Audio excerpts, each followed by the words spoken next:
Good morning, good afternoon, good evening, ladies and gentlemen, boys and girls. Welcome to Emergency Management Associates.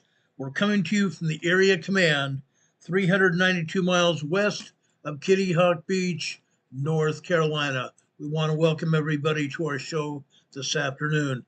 We have a lot of things we need to talk about, and I don't think I have too much time to do it in, so I want to get on it right away. In just a second, I'm going to talk about a severe thunderstorm warning for our area that we're in right now. This entire region is in for a severe thunderstorm warning right now. It can happen as early as right now, this minute, or probably within the next hour. So I'm going to tell you this. We will be on the air here talking with you. But if we have to leave the area, we're going to do so. I want to put that out there right now. If we have to leave, we're going to leave. I'm not going to take the chance on myself, my wife, or our two wonderful dogs getting hurt. We will take cover downstairs in our safe room downstairs. We have a bathroom downstairs in the center of our house, completely away from all outdoor or outside walls or windows. That's where we're going to go. I urge everyone, if you have a severe thunderstorm warning or even a watch, you watch and see what's going to happen. If it turns into a warning, go to the area, either in your basement, if you have a basement, to a corner of the basement and stay there. If you have no basement at all, go to the center of your home. Stay in the center of your home in a hallway or a bathroom. Stay there with your family, your entire family, your dogs included. Don't leave the dogs outside because the thunder will scare them half to death. If they see lightning, it'll even scare them more. Take them with you. Don't leave them outside that center room or outside in the hallway. Take them with you. Take them with you, guys. That's important. Okay? Now, I want to tell you about this storm because this is going to be a doozy. Literally is going to be a doozy, guys. Be prepared now. This storm is for our entire area. The National Weather Service has issued a severe thunderstorm watch for Morganton and the surrounding region. Morganton, North Carolina, and the surrounding region has gone from a watch to a severe thunderstorm warning. Okay? Meaning conditions are favorable for a severe thunderstorm to develop. The watch is in effect until 8 p.m. tonight, and I've just been told now that it's probably going to be in effect until 11 p.m. tonight. The main threats are associated with these storms, including damaging winds up to 65 miles per hour, 1-inch hail, and localized flooding. A warning is issued when hazardous weather poses an immediate threat to life and or property. However, the process of issuing a warning varies depending on the type of hazard. This is due to the fact that hazards occur on vastly different time and distance scales. Different storms have different hazards. Due to the fact that the hazards occur on a vastly different time and distance scales, that is a dependence on the storm. What is a watch versus a warning? Watch means conditions are favorable for a severe weather, while a warning means severe weather is imminent or occurring. Guys, I look out my office window now where we're talking to you, and there is a lot of black clouds out here. We have a lot of black clouds. I think that we are in for a severe storm. A thunderstorm is classified as severe when it contains one or more of the following. A thunderstorm is classified as severe when it contains one or more of the following. Hail, 1 inch or greater in size. Winds gusting in excess of 50 miles per hour, 57.5 miles per hour, or a tornado. These criteria indicate the potential for significant damage to property and they pose a threat to life. Threats. Let's talk about threats for a second. The primary threats from one of these storms or all of these storms are damaging winds, 65 miles per hour in this case, hail, and the potential for localized flooding. The duration, right now it's until 11 p.m. tonight. When they first came out with this watch, it was 8 p.m. Now it's a warning until 11 p.m. tonight. Location, Morganton, North Carolina, and the surrounding region are included in this warning. Preparedness actions. And guys, it just started raining. Preparedness actions. It's important, very important to monitor weather updates and be prepared to take action if a warning is issued. In this case, we have a warning issued. Stay informed about the latest weather information from the National Weather Service. This is vitally important. If a severe thunderstorm warning is issued, move indoors, away from windows. Take necessary precautions. Be prepared for the possibility of damaging winds, hail, and localized flooding. Tonight, a chance of showers and thunderstorms before 11 p.m. Then a slight chance of a low pressure system moving in, with temperatures in and around 71 degrees Fahrenheit. Chance of a thunderstorm then is a very slight chance. Very slight chance of a thunderstorm after 11 p.m. tonight. Showers and potentially patchy fog. Why patchy fog? Because the air temperature, guys, the air temperature is a lot less than the ground temperature. We've already had temperatures up to 95 degrees Fahrenheit, very warm, about 35 degrees Celsius, okay? Very warm ground. When we have cooler rain hitting that warm ground, we get a ground fog. That's what they believe we're going to have tonight, ground fog with the rain hitting the hot pavement and the hot ground. You need to be aware of this. You need to be very aware of what's going on. Now I want to talk about something completely different than that. Earlier today, actually last night, President Trump flew into the Netherlands. He flew into the Netherlands, guys. President Trump met with the NATO countries around the world. President Trump, Pete Hegseth, and Mario Rubio, the Secretary of State. Pete Hegseth is the Secretary of Defense. They met at NATO. This is the building that NATO's in. Now, quite honestly, I never had seen the building before now. I expected it to be a bigger building. I expected it to be a very large building that contained a conference center and a lot of other meeting rooms around it. This is the building. This is the building. It's not what I expected. Now, given this, I want to give you information, okay? Why did President Trump go to meet with NATO? He wanted to make sure that the people of NATO, all the countries around this world, were paying their fair share for defense.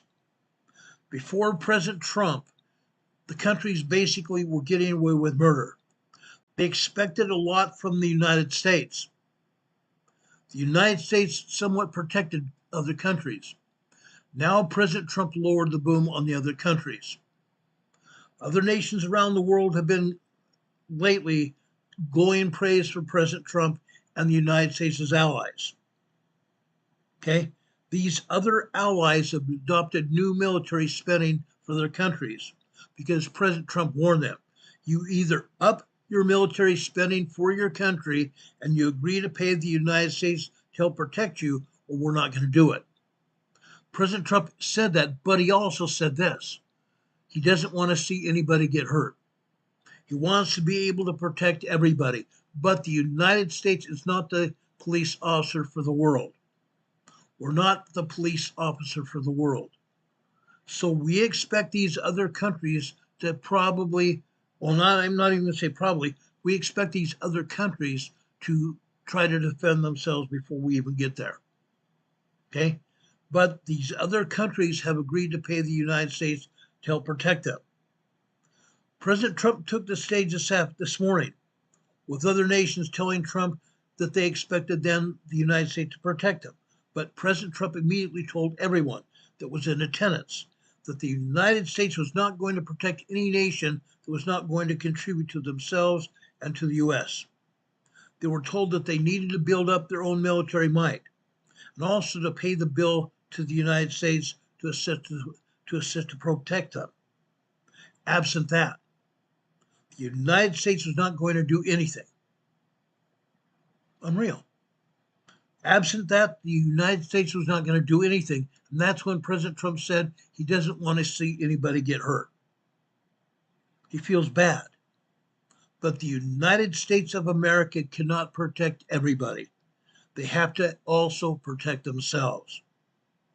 Trump let them know that he does not want to see anyone get hurt again or to die because some rogue nation wants to interfere with that country. But that nation has to contribute to us or we would not assist them. Now, today, when he met again in the meeting this morning, came away with a huge surprise that the NATO countries agreed to their fair share to pay the United States, where in the past we had poor leadership here, and as a result, the other nations didn't hardly pay us anything, and the other nations were also not able to even protect themselves. NATO Secretary General Mark Rutte, R-U-T-T-E, he personally thanked President Trump for making Europe pay in a big way. More billions of dollars as well as tariffs are coming into the United States now. This is going to help us pay for our military as well and help build up what we have here. Okay? And it's also going to help us reduce the deficit that we have. Okay? Now, there's something more even surprising than that. If you remember President Volodymyr Zelensky,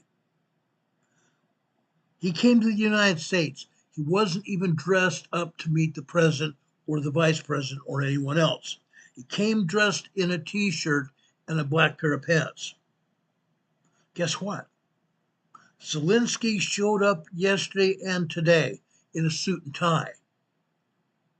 Dressed up in a suit and tie for once. Unreal. President Trump meant business. President Trump meant business, and that's exactly what he got.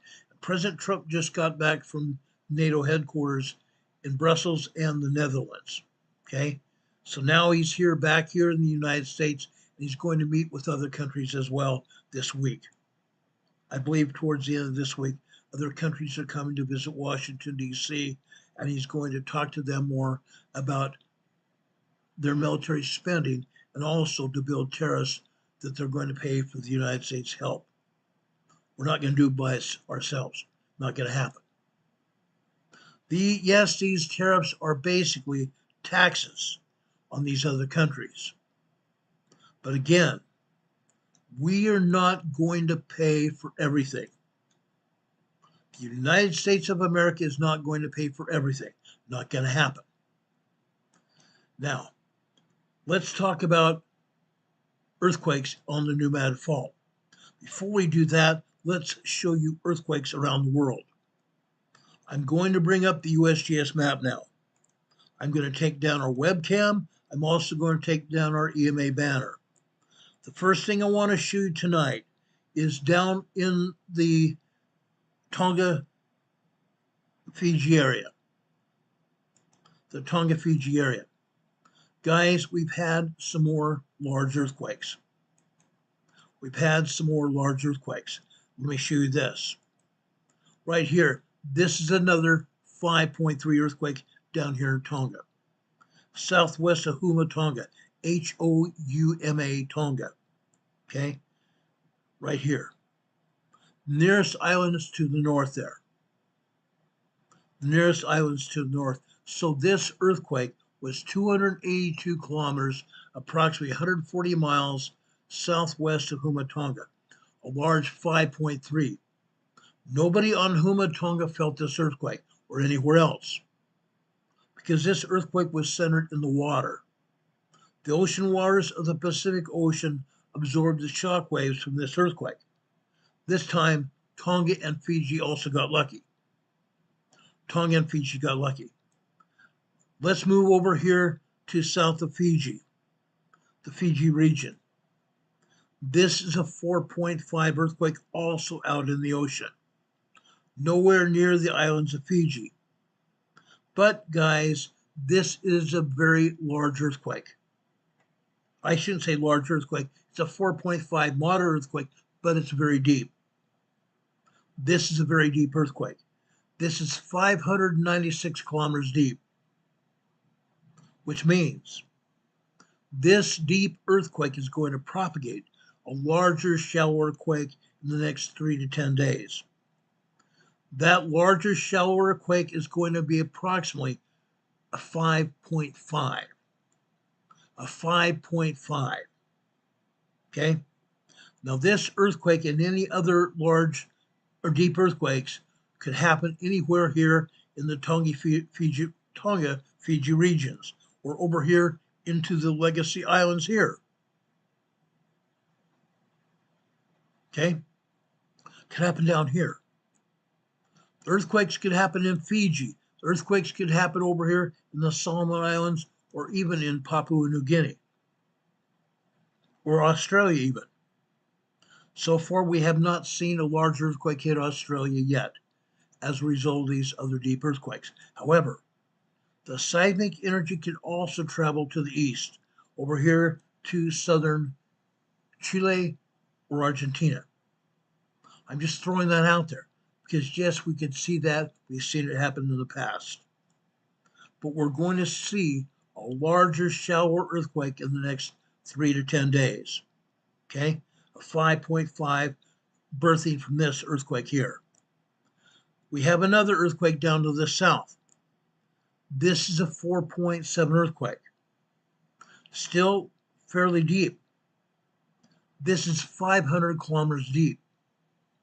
This 4.7 is going to birth a larger, shallow earthquake, probably in the size of a 5.3. Probably a 5.3 earthquake as a result of this 4.7 south of Fiji here. This earthquake here, over in Tonga area, is only 200 kilometers deep. Still a fairly shallow quake. Still a fairly shallow quake. Now, I want to go over here to the Indian Ocean. I want to go over here into the Indian Ocean. This earthquake here in the central Indian Ocean. It's over on the Antarctic Ridge. It's on the Antarctic Ridge here in the central Indian Ocean. This is a 5.0 earthquake, 10 kilometers deep, on the Antarctic Ridge. Now, this earthquake here will probably follow the Antarctic Ridge up here until it meets with the Carlsberg Ridge here to the north. The Carlsberg Ridge could take it up here into Yemen, could take it into Saudi Arabia here, okay? Or it could go over here into Iran,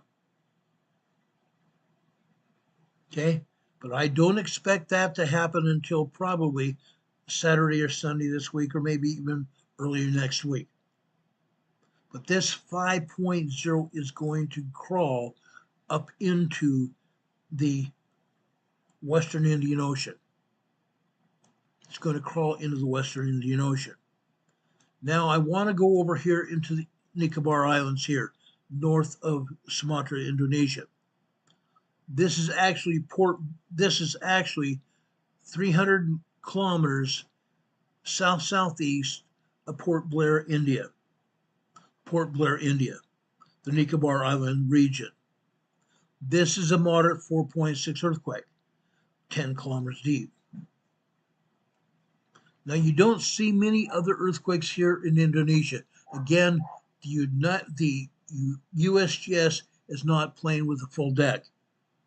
There are 28 earthquakes here in Indonesia again today. They're not playing with a full deck. They're not telling everybody what's going on. Okay?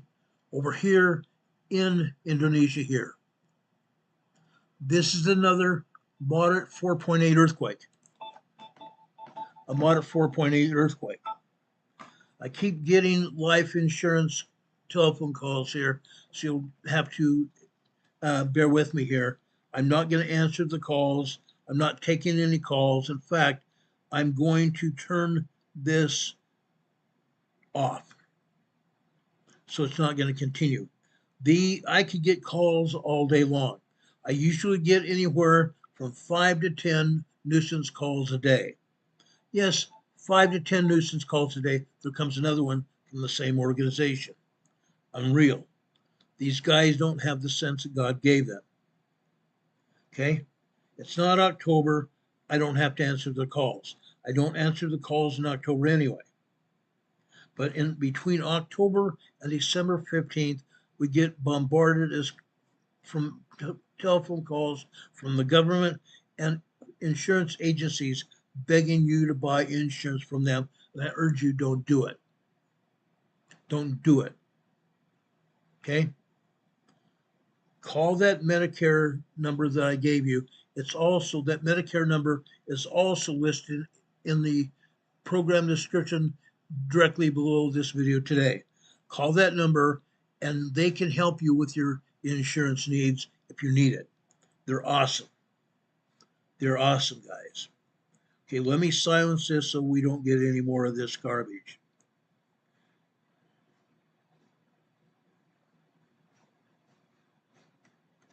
Okay, now they can't do that. I just shut them down. Anyway, let's go up here to the north. This is Ternate, Indonesia, northern Indonesia. This also is a 4.6 moderate earthquake here. Ternate, Indonesia, 86 kilometers northwest of Ternate, Indonesia. Guess what? Look where it's at. Again, this is out in the ocean. I don't believe anybody felt this earthquake over here on Ternate, Indonesia. It's also 126 kilometers deep, still a fairly shallow earthquake. But again, they're not reporting all the earthquakes here in Indonesia at all. Very sad. Very sad. Going up here, over here into Mindanao, Philippines, which is the largest island in the southern Philippines here. This is a 4.3 moderate earthquake here. Notice it's also out in the ocean. Earlier this week, we had a very large earthquake out here. This may be an aftershock. This 4.3 here off the coast of southern Mindanao, Philippines is probably an aftershock of the 5.6 earthquake that hit, I believe it was on Monday. Today's Wednesday. This is also 79 kilometers deep. Still a fairly shallow earthquake. And again, this is not the only earthquake hitting the Philippines today. USGS is shirking its duties, not talking about everything going on.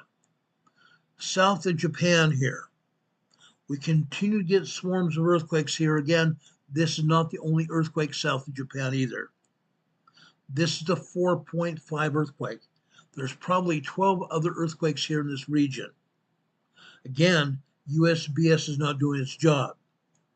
We go here off of Tokyo here, north of Tokyo. This is over on the coastline. Okay, a 4.4 moderate earthquake here. Look where it's at. Right alongside the coastline here. Yes, it's a moderate 4.4. It's 12 kilometers, approximately 5 miles east-southeast of Fukushikawa, Japan. Okay? There may be some people that felt some rumbling underneath their feet here near the shoreline. I believe that's all that they would feel because the waters of the Pacific Ocean would absorb the shock waves from this earthquake. Okay? A 4.4 earthquake here. Again, this is not the only earthquake to hit here in Japan. Off the northeast coast, off of Tokyo here. This is a 5.0 earthquake. Tomioka, Japan. East-southeast of Tomioka, Japan. A 5.0 earthquake. Look where it's at. Again, it's right next to that huge earthquake fault.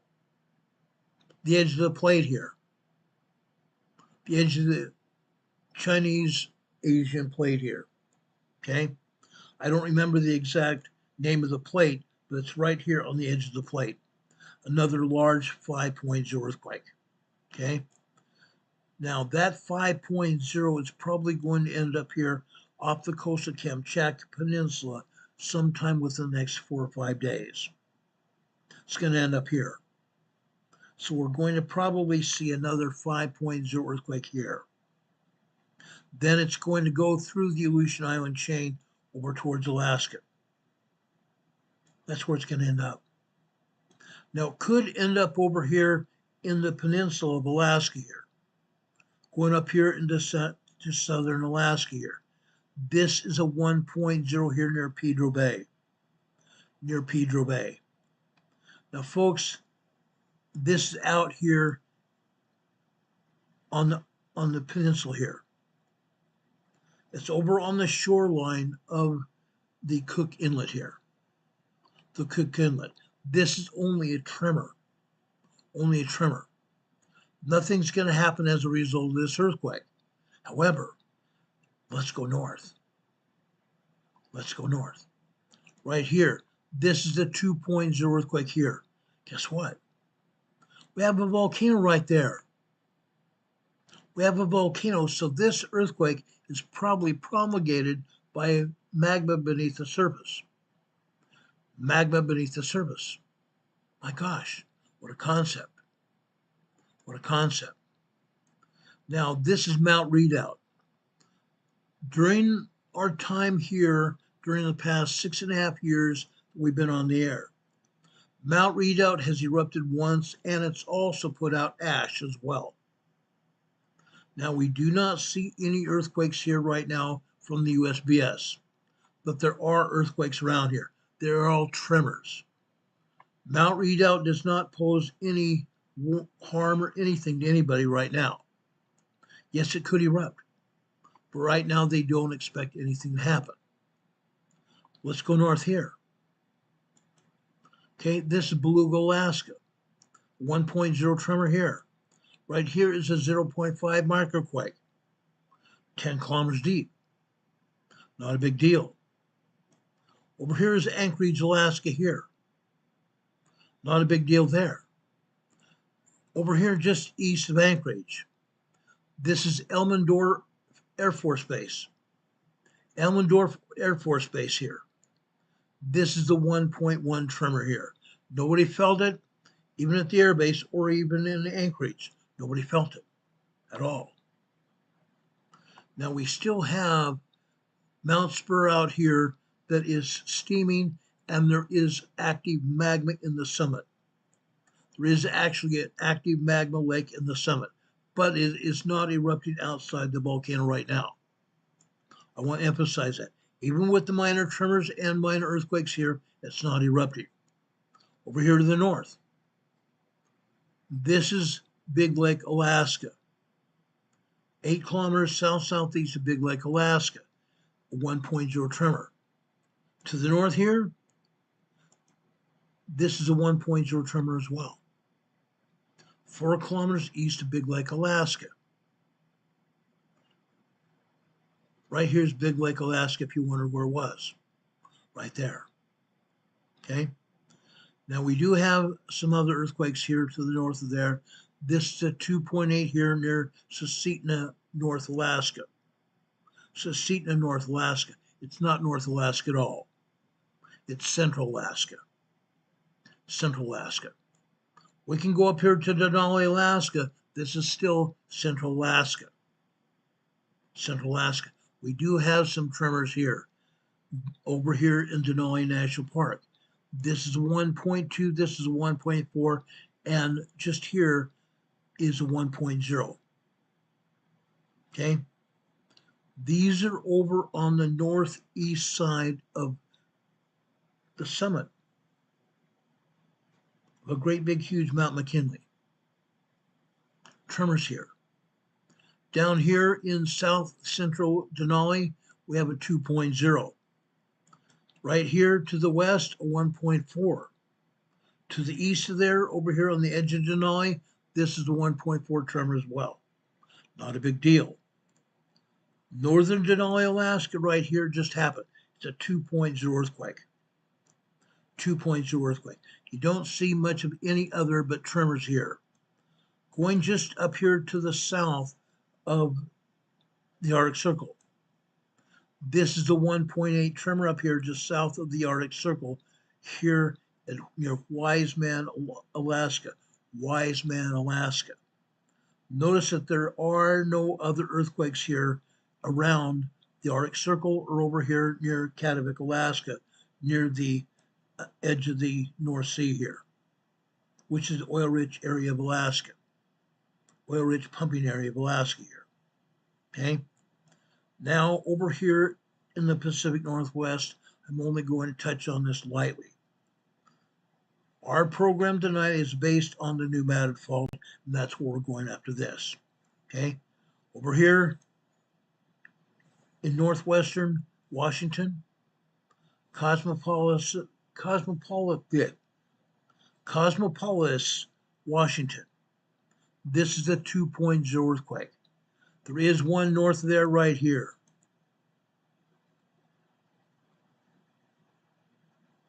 They've taken it down. Jeez. Over here near Seattle, Washington, there was a 1.8 tremor here earlier. Just a tremor. I don't believe anybody even felt it. Mount Rainier, they're not showing any earthquakes here, but there are. There are a ton of microquakes. There are a ton of tremors. There are also about 3.0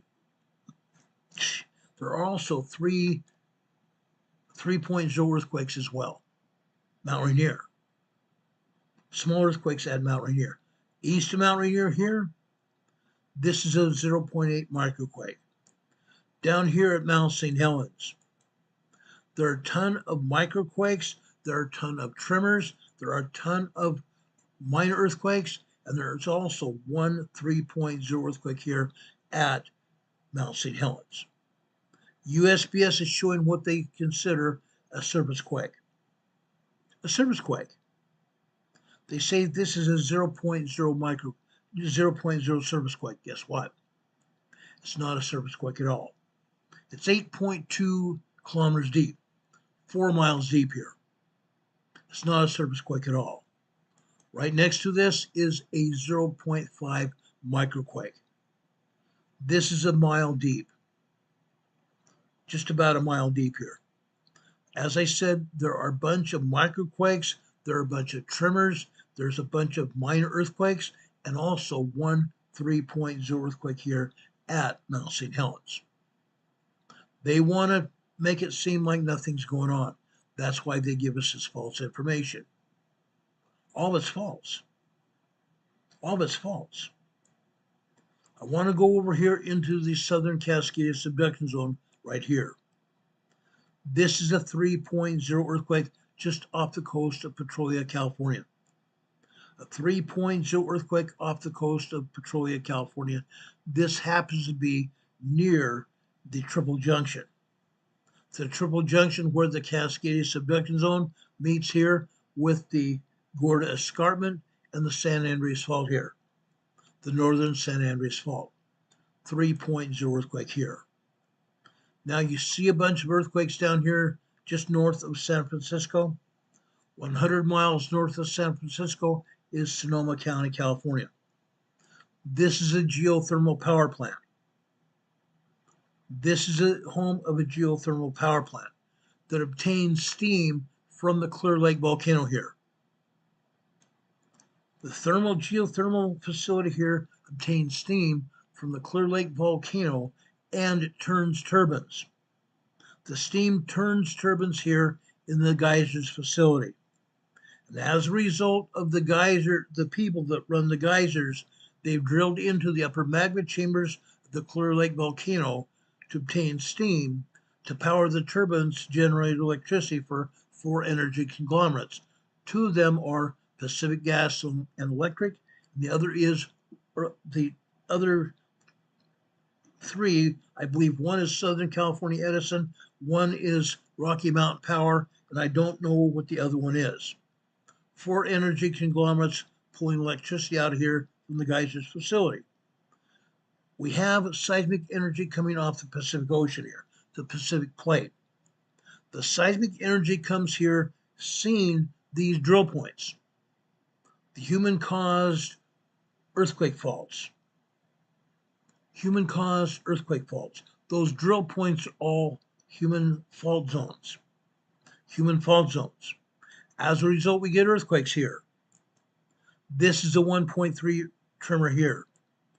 This red earthquake here is a 1.1 tremor here. Just to the north of there is another 1.1 here, and this is a 1.1 tremor here. Typically, we get anywhere from 20 to 30, sometimes 35 earthquakes every day here at the geysers facility. That's what happens every day without fail. So don't be too concerned about this. Usually, I can't even say usually. The largest earthquake we've seen at the geysers facility was a couple months ago. It was a 4.5 moderate quake.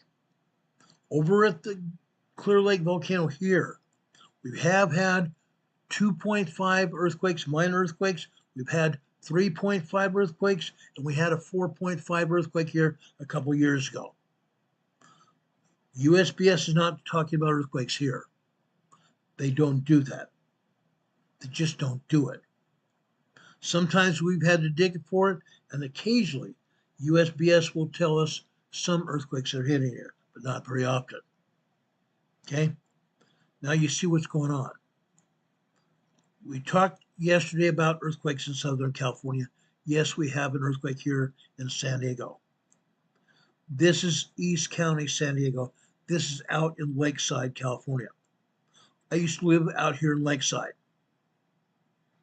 This is the San Vicente Reservoir here, just northeast of Lakeside here. This is the 1.1 tremor here, just north of Lakeside. This is in the hills north of Lakeside, California. Yes, there are earthquake faults here, minor earthquake faults. That is the reason for this 1.1 tremor here in Lakeside, California, San Diego County. Going up here to the north, this is a 1.0 here, Coto Tecaza, California. Coto Tecaza, California. Not a big deal. 1.0 tremor here. This is near Laguna Niguel. This is just southeast of Laguna Niguel here in the hills of Southern California. Hills of Los Angeles, I should say. Okay? There's all kinds of things I can tell you about these hills. I've driven through these before.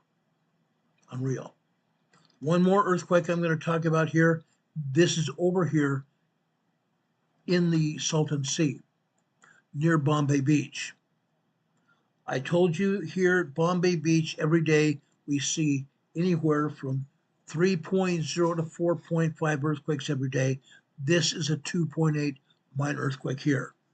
Yes, Bombay Beach does get hit with minor earthquakes and also tremors, but every day they get hit with small 3.0, 3.9, and 4.5 earthquakes every day. Bombay Beach. But most likely you'll never see USGS admit to the earthquakes that happen here. Guys, here in the Imperial County, which includes the Salton Sea, we typically see 500 earthquakes a day. 500 earthquakes a day here in the Imperial Valley. Incredible. Incredible. Let's go over to the New Madrid Fault. New Madrid Fault. They're showing us one earthquake here. One earthquake here. This is Howardville, Missouri. Howardville, Missouri, they're showing us a 1.7 tremor. 1.7 tremor. They're showing a town called Cape Girardeau. I'm going to show you a seismogram here from Cape Girardeau showing earthquakes and tremors here. Earthquakes and tremors hitting Cape Girardeau. Also over here in Missouri, all over Missouri, here we're going to show you earthquakes today. Over here in Arkansas, we're going to show you earthquakes here in Arkansas, all over the eastern side of Arkansas along the New Madrid Fault, the Mississippi River. I'm going to show you earthquakes over near Little Rock. Little Rock. There's a town called Little River here near Little Rock. Guess what?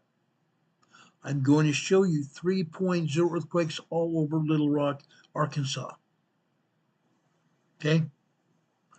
They're not showing what's going on is damming themselves. Again, I'm going to say it again and again and again. USGS cannot be trusted.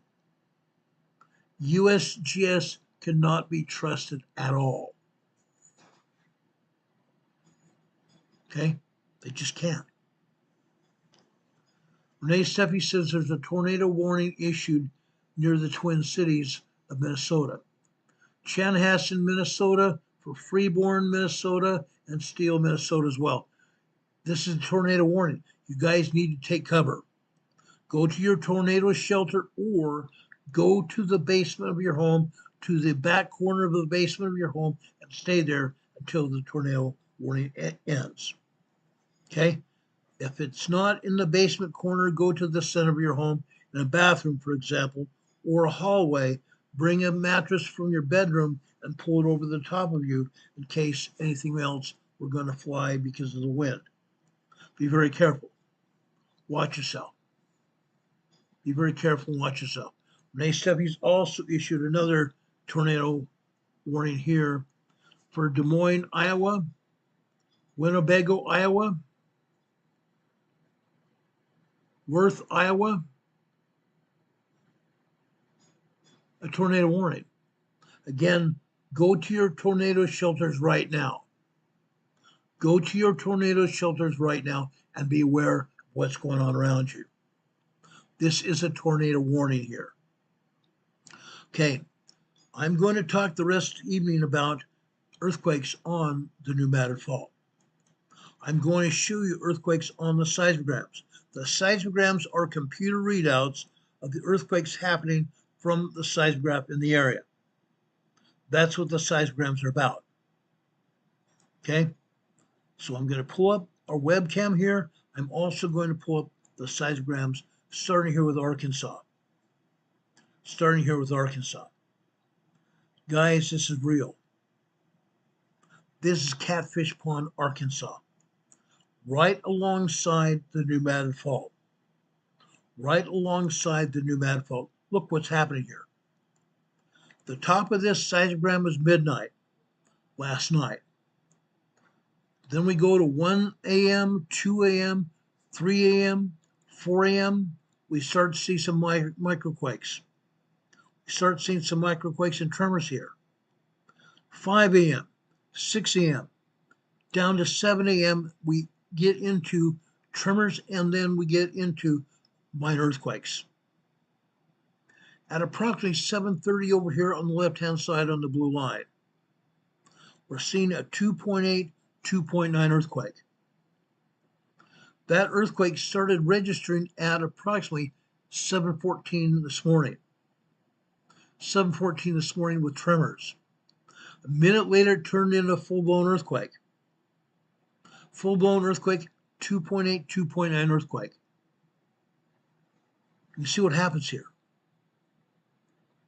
Then after that, at approximately 7:46 this morning, we have another 2.8, 2.9.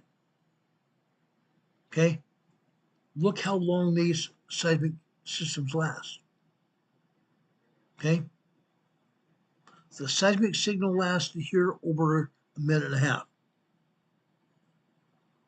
The one that started at before 7:30 also lasted another minute and a half. Then we come down to 8:30 over here on the left-hand side. We go over here to the center of the seismogram. Now we're over here at 8:38. This is another 2.8, 2.9 earthquake. Prior to that, we have some tremors. We have a minor 2.0 as well. Then we come down here to 10 a.m. 10 a.m. 10:01, we have some tremors. 10:02, we have a 3.0 earthquake. 3.0 earthquake here at Catfish Pond, Arkansas. We drop down here to Actually, go over here to the right. We have another 2.8, 2.9 earthquake at approximately 10, I want to say 10, 11 a.m. this morning. 2.8, 2.9 earthquake. Then we go down here to 11 o'clock hour on the left-hand side. We come over here to approximately 11:06 a.m. this morning on the black line. This is another 3.0 earthquake here. The seismic signal here lasted almost 2 full minutes. 2 full minutes, while the primary wave only lasted several seconds. The entire seismic signals lasted 2 minutes long. That's a long time. Catfish Pond, Arkansas. It didn't stop in the morning. It continued in the afternoon. Look what happened here at Catfish Pond, Arkansas this afternoon. After 12:30, 12:33, actually 12:32, we have some tremors and minor earthquakes. Then at 12:33 this afternoon, we have some 3.0 earthquakes. Look at that. We go further to the right. What do we have? Now we're at 1, 2, 3, 4, 5, 6, 7. Okay? 12:37. 2.8, 2.9 earthquake. 12:38. 3.3 earthquake. Lasting about 30 seconds. 30 seconds worth of shaking from a 3.0 small earthquake. The shaking didn't stop there. We had some minor 2.7, 2.8, 2.9 earthquakes just about 12:56 p.m. this afternoon. Didn't stop. We dropped down to 2:30 over on the left-hand side on the blue line. We come over to 1, 2, 3, 4, 5, 6, 7, 8. This is 2:38 this afternoon. 3.0, 3.2 earthquake. 3.0, 3.2 earthquake here, and another one a minute later. 3.0 earthquakes, guys. 3.0 earthquakes can do minor damage. Minor damage. Earth moving under your feet. Minor shaking inside your home. We're not done yet. Let's go over to Little River near Little Rock. Look at this. Again, Little River this morning had some microquakes, had some tremors here, but nothing much happened until just about 9 a.m. this morning. Look what happened here. Specifically at 9:31 a.m. this morning. 2.7 earthquakes. 2.7 earthquakes at 9:31, 9:33 again, 9:35, 9:37. Then after that, we have 2.5, 2.7 earthquakes after that, all along that blue line. Okay? Then we had tremors after that. Little River, Arkansas, near Little Rock. That's a lot of shaking. Let's look at this afternoon. I pulled this seismogram just before 3 p.m. today. Down here after 1:30. Prior to 1:30, we had just tremors. Approximately 1:32 p.m. this afternoon. 2.3 earthquake. 2.3 earthquake a minute later. Then a minute and a half later, we have a 3.0 earthquake. 3.0 earthquake, multiple earthquakes here. Then we go over another minute and a half later. We get another 2.7, 2.8 earthquake after that. Then minor earthquakes after that, and more tremors. Little River, Arkansas. Fascinating, huh? Let's go over to Mark Tree, Arkansas, over on the northeast side of Arkansas. Mark Tree. Look at this. Now, guys, up until 6 months ago, we had 3.0 earthquakes all over the place here at Mark Tree. Conditions have changed here in northern Arkansas. Now we're seeing a bunch of tremors and minor earthquakes. 2.0 earthquakes here.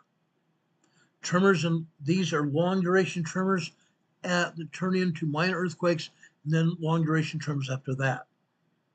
You can see what I'm talking about here. Long duration tremor systems here.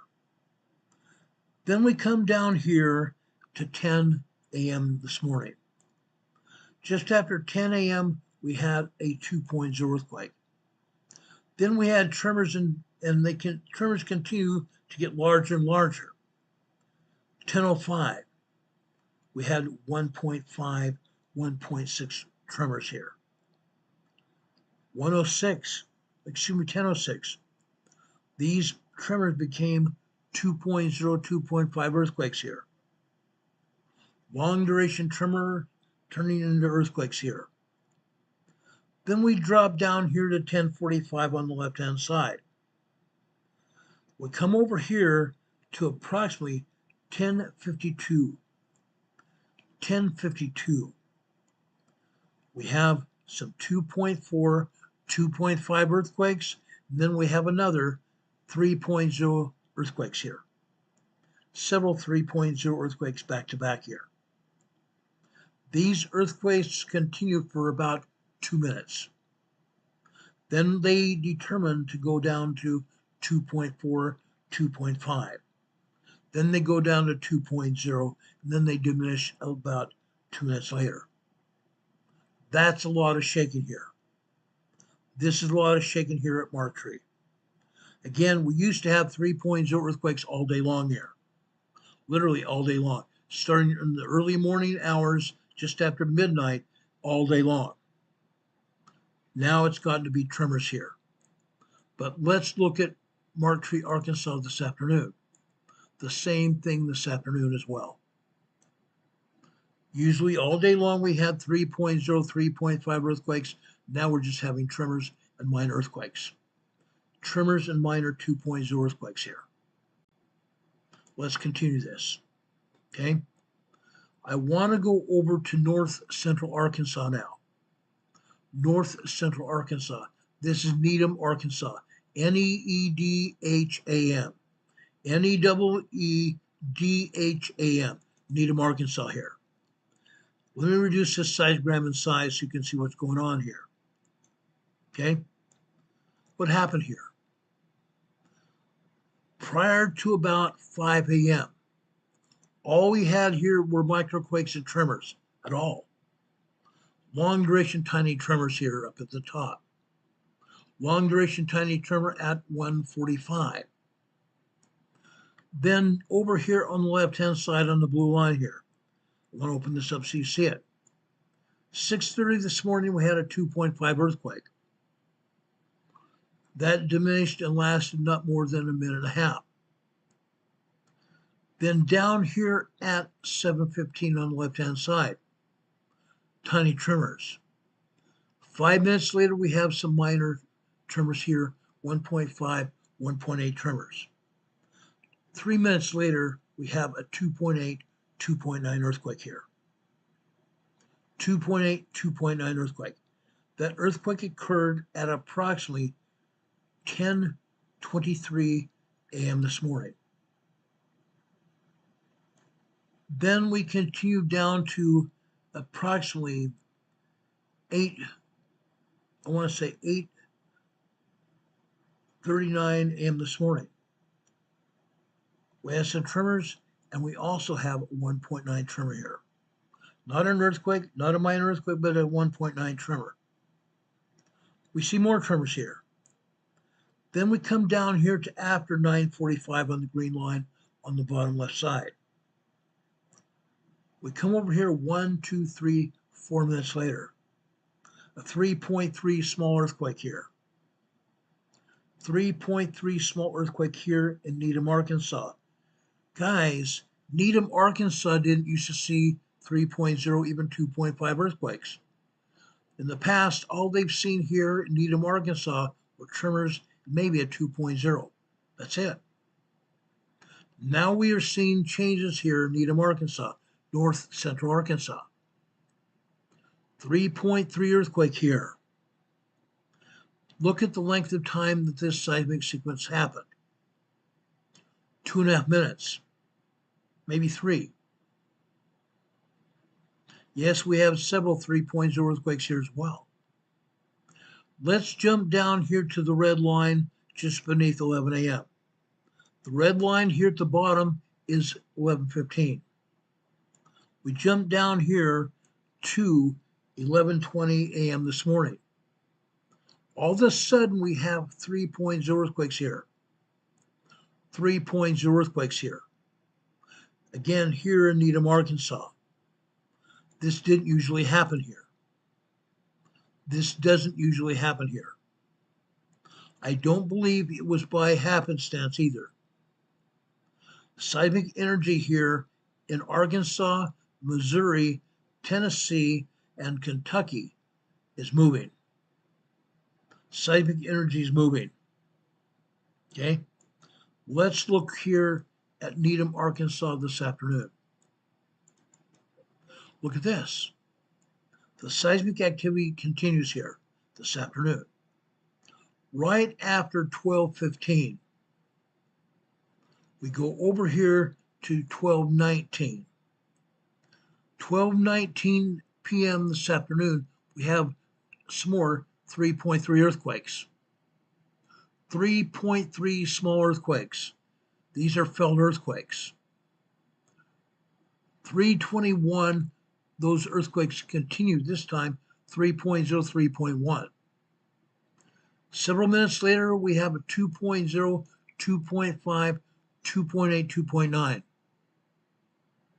Coming down here to 12:45 on the left-hand side, we come over here 4 minutes to 12:49. 2.4, 2.5 earthquakes. 3 minutes later, we come over here to another 3.0 sequence. 3.0 sequence here, guys. Needham, Arkansas, things are moving, aren't they? All over the place. Literally all over the place. It's all moving.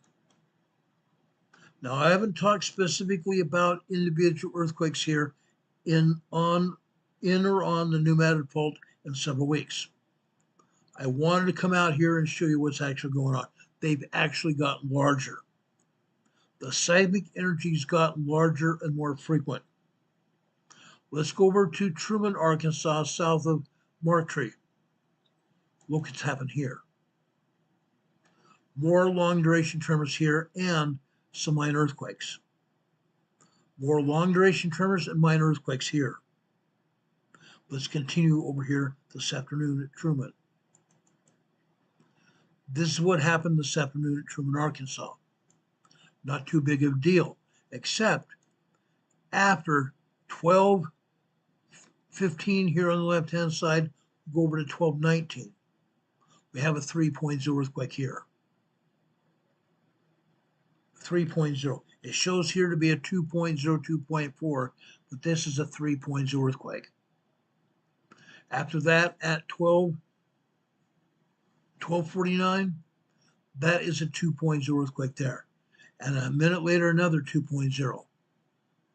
At 2 p.m., the black line here is showing 1400 hours, that's 2 p.m. We go over here, nearly 3 minutes later, 2:02, a 2.5 earthquake. And more seismic information after that. On the red line below that, look at this earthquake here. This is I'm going to say 2:09 p.m. this afternoon on that red line. Okay? That's another 2.5, 2.6 earthquake. On the green line below that over on the right-hand side. Now we're here at 2:58 p.m. this afternoon. More 2.3, 2.4, 2.5 earthquakes here. That's what we're looking at. Seismic energy is still moving, isn't it? All over. Now, Truman, Arkansas, we used to see 2.5, 2.8, 3.0 earthquakes, just like we saw over at Mark Tree. Conditions have changed here on the eastern side of Arkansas. They've changed. Let's drop down further south to Tyronza, Arkansas now. This is typically what we used to see at Tyronza, Arkansas, except these earthquakes were literally all day long, starting just after midnight. Now we have tremors from midnight until approximately 5 a.m. Tremors. They get larger and larger after that. Okay? Here at 7 a.m. over here on the left-hand side, 7:01. 2.5, 2.6 earthquake. We drop down to 7:45 on the left-hand side. We come over here to 7:55 a.m. this morning. 3.0 earthquake. Prior to that, at 7:44 this morning, on the blue line on the far right. 7:44 this morning, we have another 3.0 earthquake. Notice all the 3.0 earthquakes here. Tyronza, Arkansas is seeing tremors, minor earthquakes, and small earthquakes hitting Tyronza, Arkansas all over the place. Okay? Now we've gone from tremors and minor earthquakes here in Tyronza to full-blown 3.0 plus earthquakes. Tyronza, Arkansas. Let's look here this afternoon. Let's look here at Tyronza, Arkansas this afternoon, right here. Let me reduce this in size so you can see it this afternoon. Earthquakes continue to happen here. We have some long duration tremor activity here with some 2.0 earthquakes built into it just after 12:15 this afternoon. Over here on the right side after 12:45 on the left. This is approximately 12:56 p.m. this afternoon. 2.5 earthquake. At 1:30 this afternoon. Come over here. 1, 2, 3, 4. 1:34 this afternoon, we have another 2.9, 3.0 earthquake. Unreal. We go over to the green line just below that. The left-hand side of that green line is 1:45. 1:41, we have a 2.5 earthquake. 1:42, actually 1:47, I'm sorry. 1:46, we have a 2.5 earthquake. 1:47, we have a 2.8, 2.9 earthquake. Minor earthquake. You can see all these other minor earthquakes here. Tyronza, Arkansas. Again, what is happening here? We have more frequent earthquakes, number one, and we have stronger earthquakes hitting here. What happened 5 and 6 years ago? People were asking me what was going on with the pneumatic fault. Back then, I told people don't worry about it. Nothing's going on the pneumatic fault. All we had were basically tremors. 1.1, 1.2, 1.4, 1.5 tremors. That was it. That was it. About 3 years ago, the tremors became minor earthquakes. 3 years ago, the tremors became minor earthquakes. 3.5 years ago, they got larger, small earthquakes. 2 years ago, we started seeing 3.0, 3.5 earthquakes. Arkansas and Missouri. Now we're seeing more frequent earthquakes than that. Not just 1 or 2 or 3, as you've seen here. We're seeing a lot more earthquakes and they're getting larger. Seismic energy is moving here and getting larger here on the pneumatic fault. Just as I said before, I believe we're going to see a 7.0 to an 8.0 earthquake here on the pneumatic fault within the next 2 years. Within the next 2 years. That's given the information we are showing you now. We're showing you that earthquakes are getting larger and more frequent. That happens when you have an earthquake fault such as this. They're getting larger and more frequent here on the pneumatic fault. Let's go over to Portageville, Missouri. I want to show you what's going on in Portageville, Missouri, guys. Look at this. All morning long, all we had were tremors. All morning long, we had tremors here in Portageville, Missouri. What happened after 11 a.m. this morning? What happened after 11 a.m. this morning? Look at this. 11:15 on the left-hand side on the red line. We had tremors building into minor earthquakes. 2.0, 2.5 building into 3.0 large earthquakes. Notice the signatures here. Notice the seismic signatures here. Again, the top and the bottom of these signatures are being cut off, meaning these are large earthquakes. This is a large earthquake here in Portageville, Missouri, alongside the pneumatic fault. 3.5, 4.0 earthquakes here, guys. 3.5, 4.0 earthquakes here on the pneumatic fault. I told you that these earthquakes are getting larger and more frequent here. That seismic signature lasted 1, 2, 3 minutes. 1, 2, actually 4 minutes. 4 minutes. 1, 2, 3, 4 minutes long.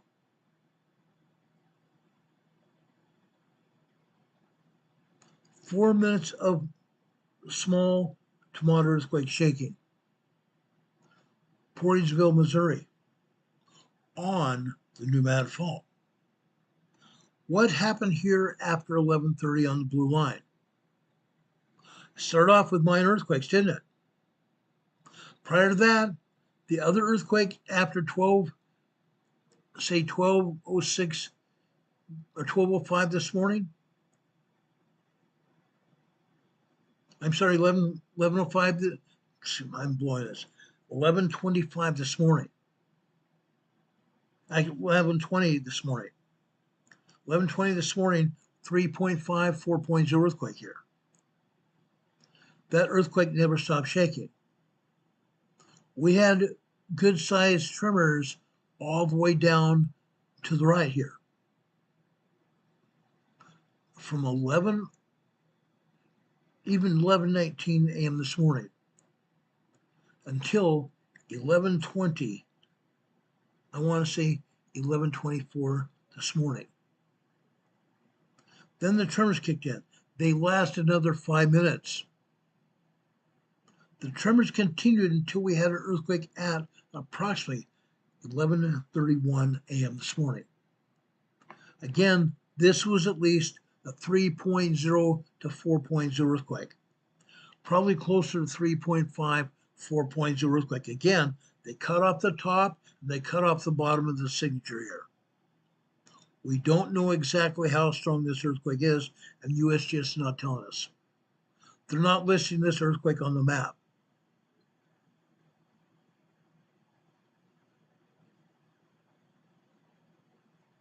James is getting our attention here on the chat saying 101 heat index in Atlanta, Georgia. James, yesterday here in Morganton, North Carolina, we had 101 on the top of my car. 101 degrees at the top of my car. Yes, we're having heat indexes into the hundreds now along the east coast of the United States, including New York, Pennsylvania, going north into Massachusetts. 195 to 100 degree temperatures.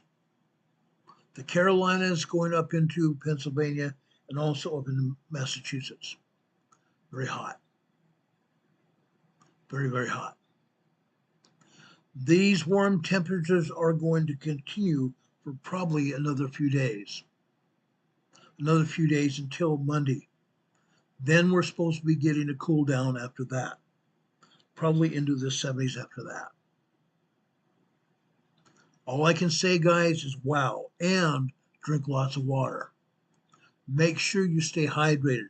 Don't stay out in the hot sun for any long duration period of time.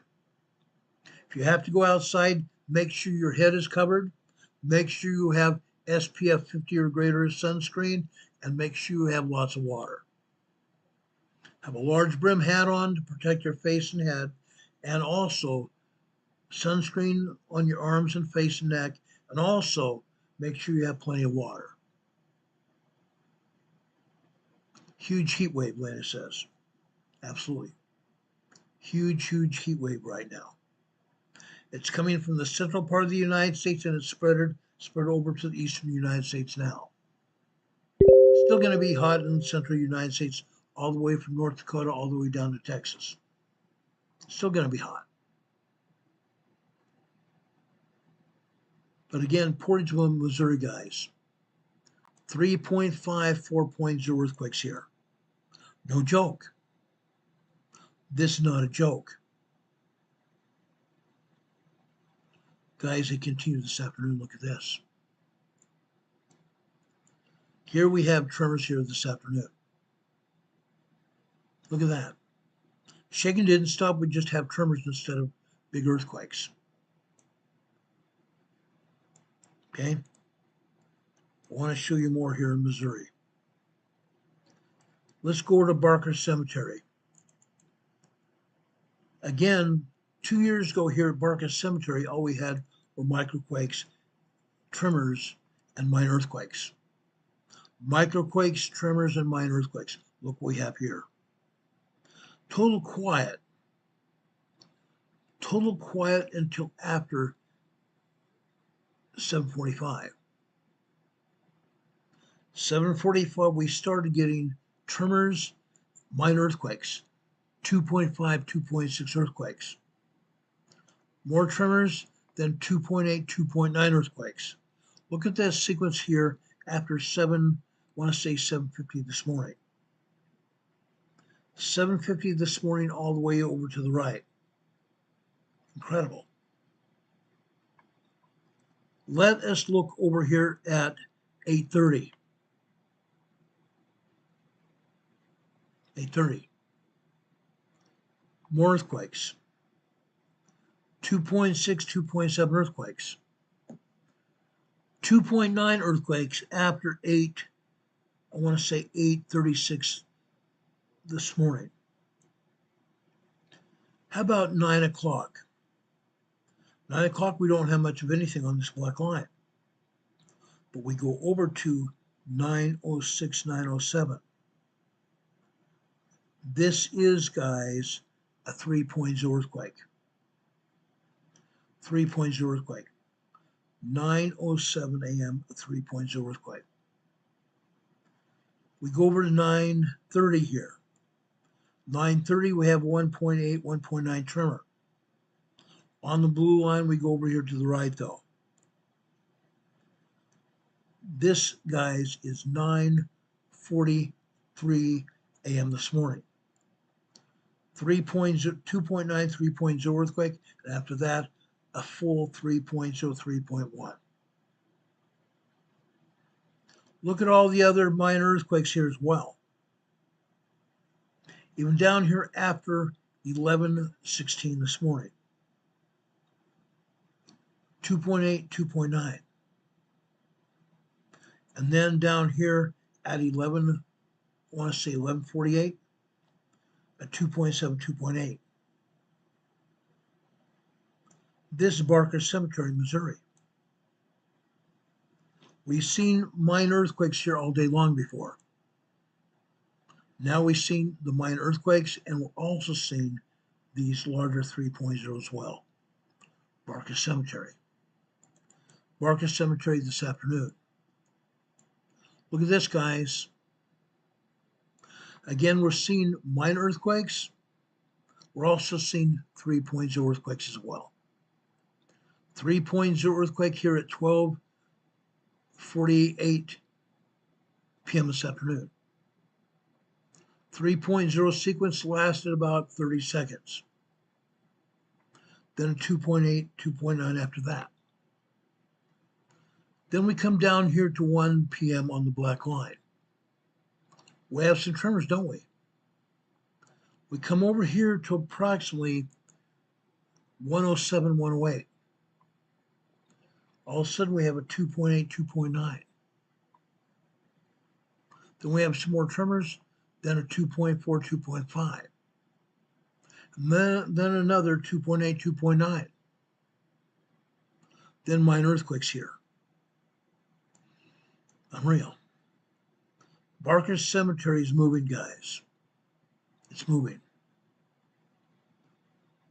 Let's go over to Cape Girardeau that I showed you on the map. Look at this, guys. Yes, indeed, you do. Cape Girardeau had at least one tremor, didn't it? No, it didn't. It had a bunch of them. Again, USGS not even showing this. They're not even showing these kinds of tremors here. There's probably a close to 100 tremors here in Cape Girardeau. 100 tremors here, as well as a couple minor 2.3, 2.4 earthquakes. Unreal. Let's look at Cape Girardeau this afternoon. Look at this. The tremors continued, didn't they?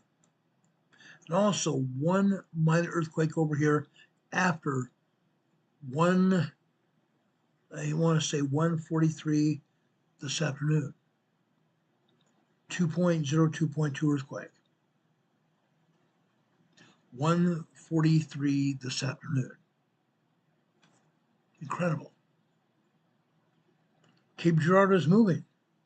Yes, we've seen larger earthquakes than just tremors here at Cape Girardeau before. But this is probably close to 150 tremors here. Over 150 tremors here at Cape Girardeau. Unheard of before. Cape Girardeau is also moving. Everything's moving here. Portageville, Missouri. Look at this. Portageville, Missouri, here we have 3.0, 3.5 earthquakes here. After 1:35, 1:36 this morning, at least 3.3, 3.5 earthquakes here. Notice again that the agency cut the top and the bottom of the sequence off. Unreal. Then we jump down here to 9:30 this morning. 9:33, we started off with tremors and minor earthquakes. Then it got to be upwards of 3.0 earthquakes again. At least 3.0 earthquakes lasting almost 3 minutes.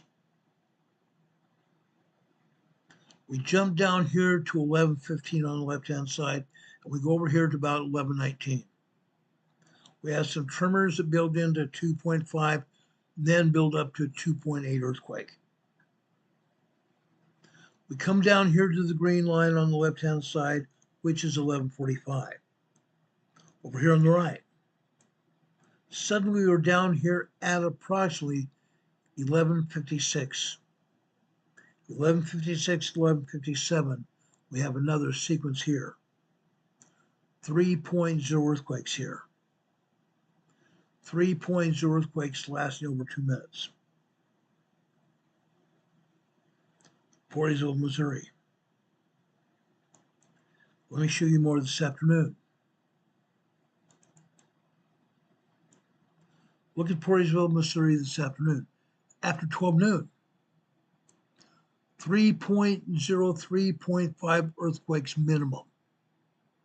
Again, the top and the bottom have been cut off for us. Seismic energy lasts over a minute here. Come down to after 2 p.m.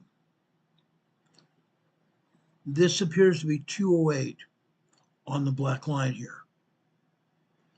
That's a 2.7, 2.8 earthquake. We go down here to the red line here, which is again 1, 2, 3, 3:19 here.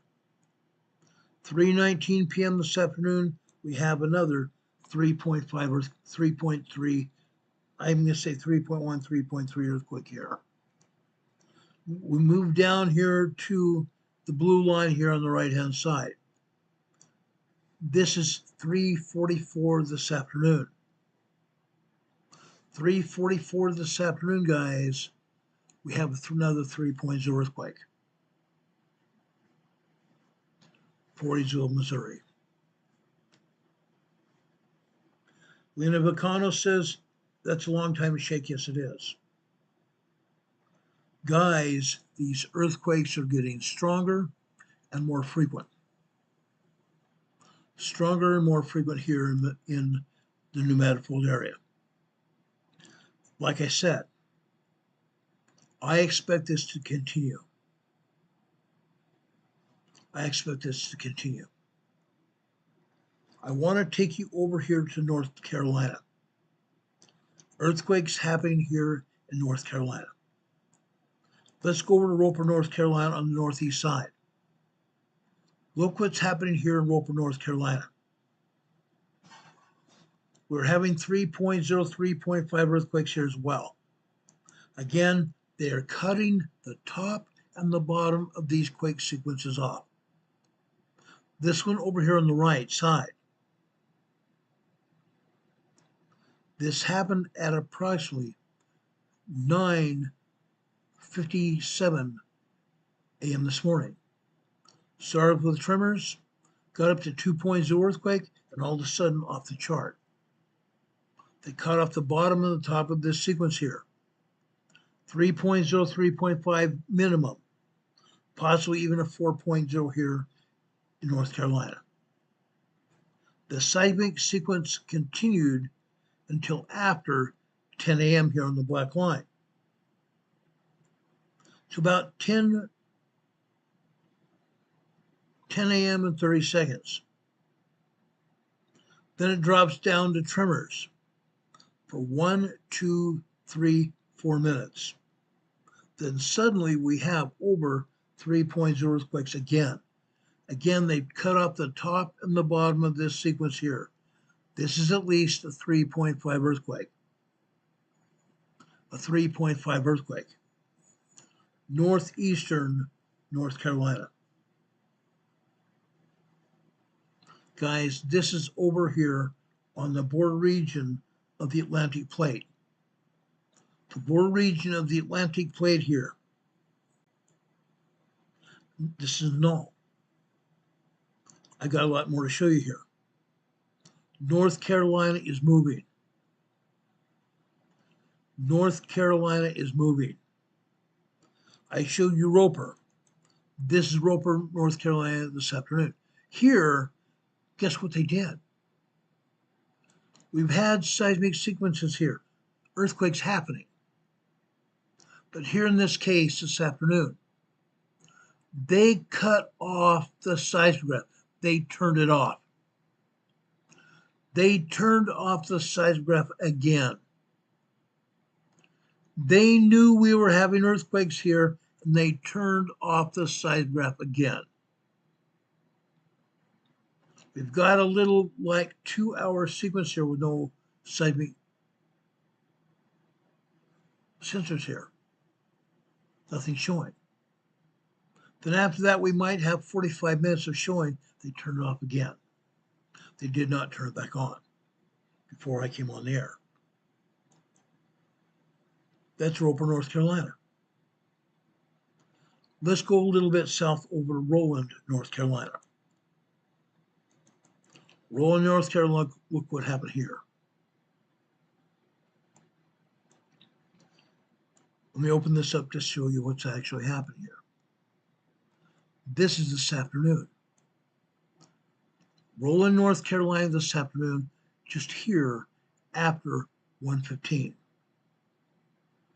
This is 1, 2, 3, 4, 5, 6, 7. This is 1:22 p.m. This is a 3.3 earthquake here and roll in North Carolina. And who knows what else we have because they turned off or turned the seismogram way down, where it's not showing anything. But eventually they did turn it off. Just after 2 p.m. today, they turned it off. Unreal. They know more than anything what's going on here.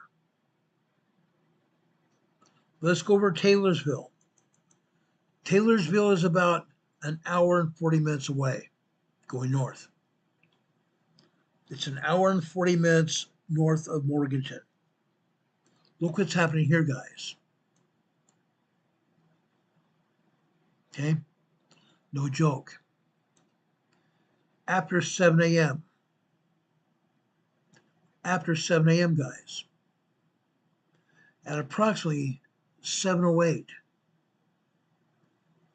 we had some tremors here, building into 2.4, 2.5 earthquake, dropping down the tremors for another minute and a half. Then a 2.8, 2.9 earthquake, dropping down the tremors again, and then right back up to 3.0 activity. 3.0 earthquake activity here. Multiple 3.0 earthquakes here at Taylorsville, North Carolina. It happened again after 7:15 on the red line here. 1, 2, 3, 4, 5. 7:20 a.m. we have another sequence of 3.0, 3.2 activity. Happening, guys.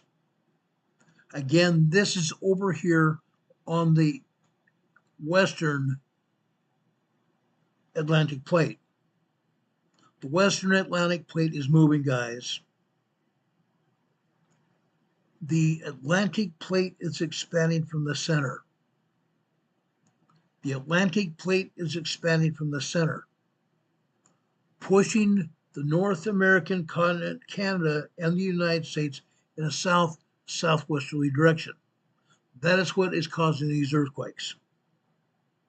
That's what is causing these earthquakes here on the eastern seaboard. Okay? I show you Taylorsville. Let me show you Sumter, South Carolina. Here's Sumter, South Carolina. Look at these earthquakes here. We used to get tremors and minor earthquakes. Here we used to get nothing more than tremors and minor earthquakes. Look at this, guys. We had really nothing shaking from midnight until 5 a.m. this morning. 6 a.m. this morning. 2.8, 2.9 earthquake. 6:19. 2.8, 2.9 earthquake. 6:38, 6:39. 2.7, 2.8 earthquake. We drop down here to 8 a.m. On the right-hand side, guys, right here, this is 11:12. Or I'm sorry, not 11:12. This is 8:12. 8:12, we have a 2.8, 2.9 earthquake. Sumter, South Carolina, guys. We just get tremors and minor earthquakes, but now we're getting full-blown earthquakes here. Look what's happening, guys. It's not just minor 2.8, 2.5, 2.0, 2.8, 2.9. Here after 10 a.m. on the black line here. A 3.0 earthquake after 10:01. 10:04 a.m. this morning. Another 3.0 earthquake series. Earthquake shook for about 15 seconds. We drop down to the blue line beneath that. Actually, the red line beneath that. Over here towards the right. Here in the red line, this is approximately 10:26 a.m. this morning.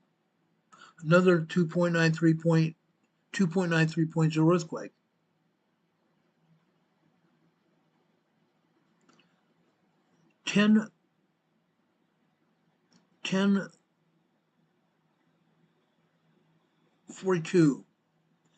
10:42 this morning. 2.8, 2.9 earthquake on the blue line. On the blue line, guys, the whole place is moving. The whole place is moving.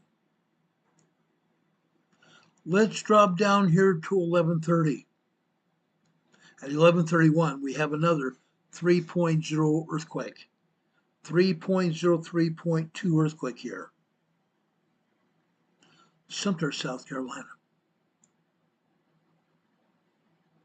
The entire eastern seaboard is moving, guys. The entire eastern seaboard is moving in a big way. Let's go further south to Savannah, Georgia. Savannah, Georgia this morning. Look at this, guys. Again, early this morning between midnight and 5 or 6 a.m. Just tiny tremors. Then all of a sudden at approximately 7:35 this morning here in Savannah, 2.5, 2.6 earthquakes. After that, we have 2.0, 2.5, 2.6 until 11:16 this morning. Savannah, Georgia here had a 3.2 earthquake. 3.2 earthquake at approximately 11:16 this morning. At 11:44 this morning, actually more than that, 11:46 this morning on the blue line, 2.7, 2.8 earthquake sequences.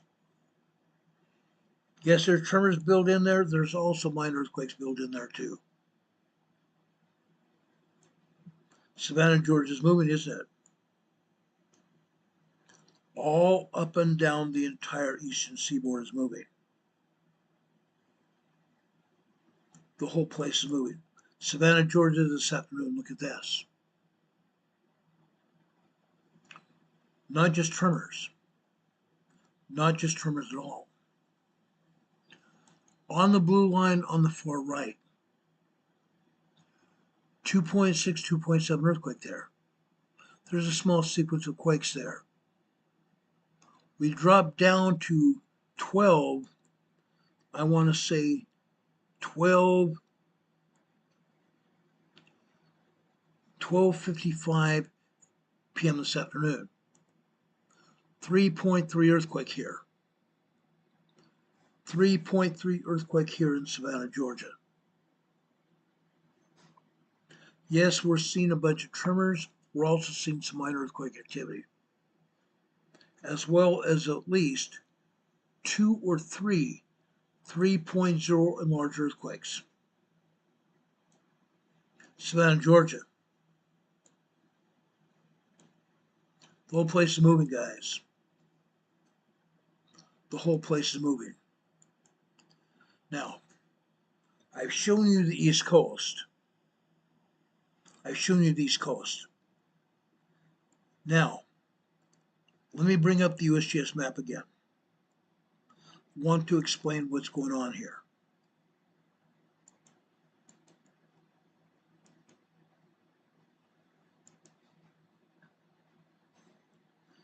USGS is not showing any earthquakes here on the new map, are they? Nothing. Just that one microquake over here in Cape Girardeau. 1.7 over here in Howardville. That's all. But I showed you a bunch of tremors here. It wasn't just one earthquake.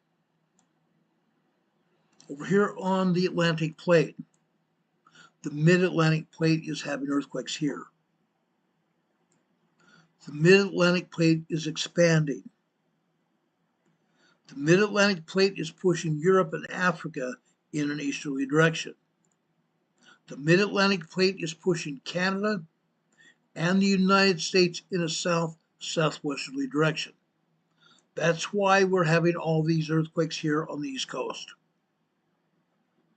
That's why. Yesterday, Canada posted an earthquake up here in Nova Scotia, a 2.7 earthquake in Nova Scotia. Guys, there are earthquakes all over the East Coast. And USPS is not even touching it. Nothing. Heck, USGS cannot even tell us what's going on here in Europe. They have nothing. They have absolutely nothing. How about up here in the Mid-Atlantic on Svalbard? Svalbard belongs to Norway. We have another 5.0 earthquake up here in Svalbard, up here in the Mid-Atlantic here. Incredible. Seismic energy continues to move here. Seismic energy continues to move. Guys, I've told you what's going on. I want to at least tell you this. If you live here on the eastern seaboard or over here on the New Madrid, you need to get busy and protect yourselves. You need to get busy and protect yourselves. We've talked about emergency planning. Write an emergency plan immediately. You need to write an emergency plan immediately. If you don't know how, go back through our past programs. Look for a program, usually on a Friday. We're going to have an emergency preparedness program that's called planning, preparedness planning. Watch that program. When we talk about emergency preparedness kits, it's also in the title of the program. Go back and watch that program. We are going to continue to air these programming preparedness shows over and over and over again. Why? Because I have more information and you need to prepare. I am prepared. My wife and I are fairly well prepared, at least for months. We can survive for months. But guys, we need to be prepared for a long period of time. We need to be prepared for a long period of time, and it's not just earthquakes. Yes, we are seeing an increase in earthquakes. Earthquakes can hurt and kill people. We know that. But it's not just the earthquakes, it's everything. If you don't know what to prepare for, call your emergency manager in your town or city where you live. If they don't have an emergency manager, ask to talk to a fire captain or a police department chief or a sheriff's officer, sheriff's deputy, or the sheriff himself. Ask them exactly what emergencies that you might be planning for or what you should do. Talk to me. Send me an email with your name and address, or not address, send your name with a phone number where I can call you. We can talk. I have a lot of information about places you might be living. You need to prepare. You need to prepare, and you need to prepare right now. The seismic energy is expanding here on the New Madrid Fault. I'm not trying to scare you. I want to get you concerned so you'll actually stand up and do something. I'm not trying to put you down. I want you to move. I want you to get busy. I want you to be prepared so when something does happen, you'll be able to survive it and get through it and come out the other side. That's what we want to do. We want to get through the earthquake or the emergency and come out the other side. That's what we're talking about. This is exactly what we're going to be talking about. We've been talking about this for a very long time. My buddy Don Patoka puts up information here in the chat. Don Patoka is a very good friend of mine. Don Patoka has a preparedness attitude. He says here, two different chats here. I want to talk about what he says here. It's important. One chat he put up here says, if you're scared, maybe you should be. No, I don't put up this information to scare you, but if you're not scared, maybe you should be. If you do not have your crap squared away, you should be terrified. If you're truly prepared, you will be saying, thank you, Jesus, for the knowledge and the ability. And thank you, Ron, for helping us. Then his second chat here near the end here. He says, when preparing, think strategy. Apply logistics. The cornerstone of effective disaster preparedness is communication. These are the cornerstones, guys. Communication, coordination, and continuity, and also collaboration. Collaboration. Those four things. Communication, coordination, continuity, and collaboration. You are collaborating with me right now. I'm giving you the information. That's why we have these programs all week long, to show you what's going on. It's not just here in the United States, it's everywhere. It's everywhere. USGS doesn't show it. I showed you earthquakes around the globe yesterday.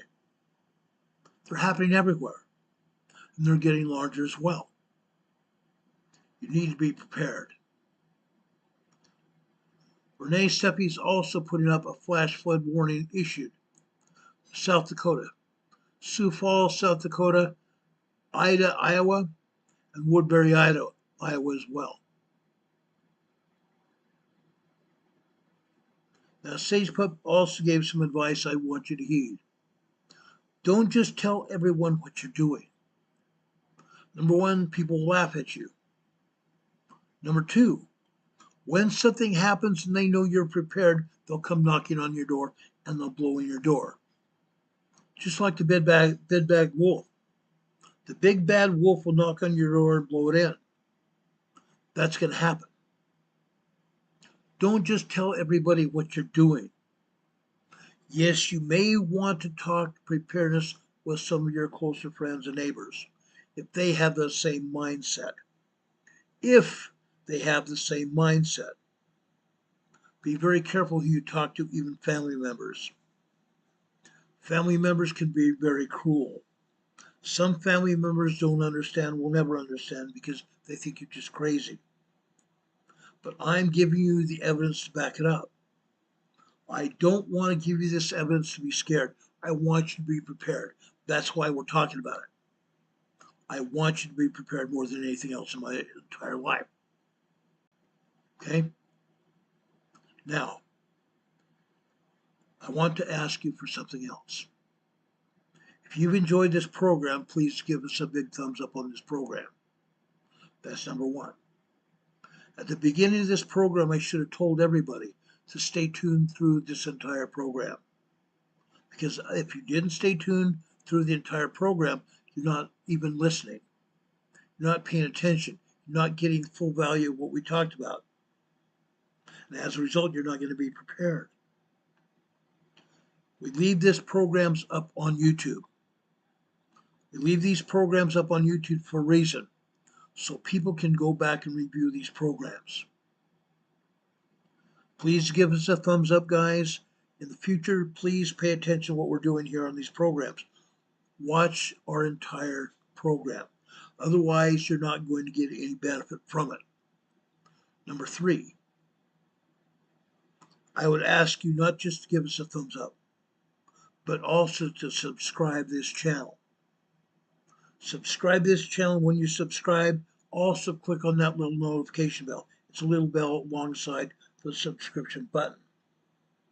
Click on that notification bell. A drop-down menu of 3 items is going to pop up. Click on the word ALL, all. Clicking on that word will get you notified when we come on there, hopefully. But again, YouTube doesn't like me because I tell the truth. I tell the truth. They may not like me, but guess what? I'm putting out valid information for you yourself. Sometime after 4 p.m. weekdays, we're on the air. Sometime after 4 p.m. weekdays like today, we're on the air. Sometimes it's later than that, but I try to come on the air now at 4 p.m. I'm trying to attract a larger audience. I was asked by YouTube. I was also asked by many people here to watch our program. So I've come on the air later. I want to attract as many people as possible because I don't want it for myself. I want it for all of you. I want to be here for all of you. Renee Steppe has issued another tornado warning here. La Crosse, Wisconsin. Dodge, Minnesota, and Olmsted, Minnesota as well. Dodge, Minnesota, and Olmsted, Minnesota as well. Take cover now. Take cover now. Go down into your storm shelters or the corner of your basements or the middle of your home. Stay away from exterior walls. Stay completely away from exterior walls. Stay away from windows of any kind. If you have a bathroom in the center of your home, get there. Close the door. Protect yourself. If you have a hallway in the center of your home, get there. Try to pull a mattress on top of you, your kids, and the dogs or cats that you have. Bring your pets with you. Don't leave them wandering around outside or inside the house. Bring them in there. Help protect them as well. Sage Pup says, keep your emergency weather radio with you. Yes, an emergency AM, FM weather radio such as this. Here I also have a solar panel here to help keep this charged. I have backup batteries here in the back to make sure I can still be on here watching what's going on with the weather channel or the AM FM portion of the radio. If you have just an AM FM radio, tune your radio to a news talk station. Tune your radio to a news talk station because they will give you weather information. Don't keep your radio tuned to a music station just because it's soothing. Tune your radio to a news talk station to get up to the minute weather or emergency information. If you have a weather radio here built into it, tune it to your local weather channel. That way you'll get your latest information. Okay? If you have a television set, tune your television set to the nearest local TV stations, to news talk station. Don't tune it to WWE wrestling. Don't tune it to music. Don't tune it to HGTV. Tune it to your local television station that has news, weather, and sports. They will give you the latest information on weather or anything else that happens. That's the greatest information I can give you tonight. Tomorrow, we're going to talk about other emergencies and disasters as well. Yes, I bring politics in here as well because politics ends up costing our lives. Political things can cost us our lives. That's why I put in information on last night's program about the coming July 4th activity. Because Antifa and the Democrat Communist Party of America are planning another protest against President Trump and this country on July 4th. They don't like us. I don't give a flying rat's butt what they don't like. They have no business doing violent protests here in the United States, and I'm hoping that our police departments and our National Guard will arrest them and get them off our streets. We don't need them. We need people that will protest legally and peacefully, not doing these protests violently, throwing rocks, bottles, bricks, and other sorts of things, or Molotov cocktails. Don't do it. If you do it around me, you're going to go to jail or you're going to end up dead. Do those things to get me mad or end my life, and I have a chance, I'm going to shoot you dead or in the graveyard dead. And then the police will be calling your parents to pick up your remains. That's a fact. That's a fact. Lastly, Renee Seppi's also issued another tornado warning through the Twin Cities National Weather Service for Chanhassen, Minnesota, and Goodhue, Minnesota as well, and Rice, Minnesota as well. I know where Rice, Minnesota is. I had a little old lady that used to live there that my father and I used to visit to make sure she was okay. I know where Rice, Minnesota is. Guys, I ask the Lord to bless you. I ask the Lord to be with you. That is my greatest request from our Heavenly Father. I ask Him to bless you. I ask Him to protect you. Tonight, whatsoever you do, do it heartily. I keep talking about this scripture every day. Knowing that of the Lord ye shall receive the reward of the inheritance, for ye serve the Lord Christ. Okay? That's for all of you today. Serve the Lord Jesus Christ. Read the scriptures. Pray with your families. Pay attention to what's going on around you. Lena Vilcon says politics can cause emergencies. You're absolutely right. That's what happened in Los Angeles. That's what happened in Texas. That is what's happened in New York, Chicago, Salt Lake City, Spokane, Vancouver, Washington, Portland, Oregon, all over the United States, because these people have no brains. These protesters don't have any brains. Lastly, on the bottom of your screen, you see, scrolling across the bottom of your screen, are PayPal and Venmo locations. Folks, we need help keeping this program on the air.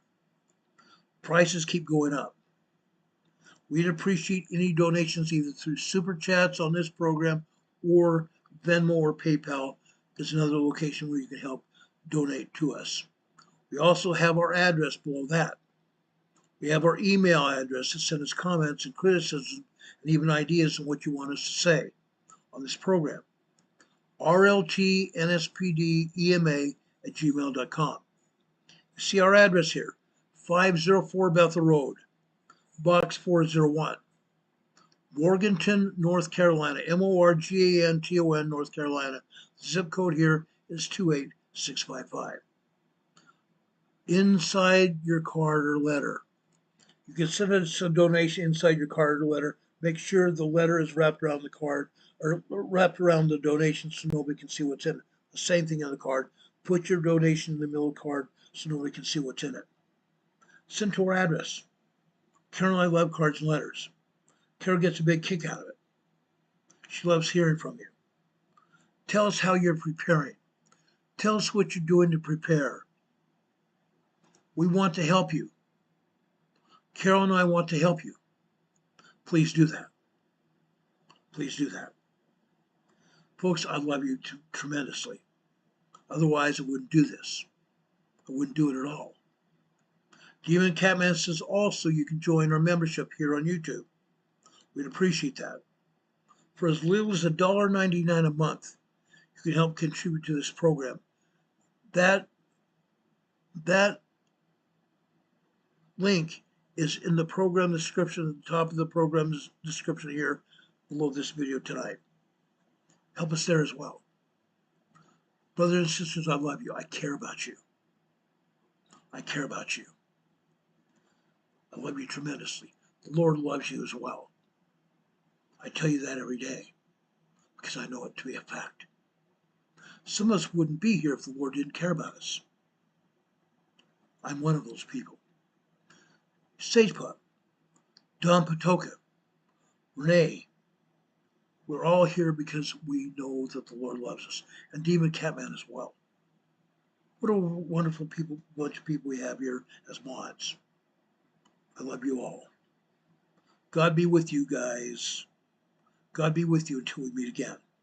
We'll see you tomorrow, if not sooner. If anything else happens tonight or in the morning, we'll be back on the air to tell you about it as soon as the information becomes available. We'll see you soon, guys.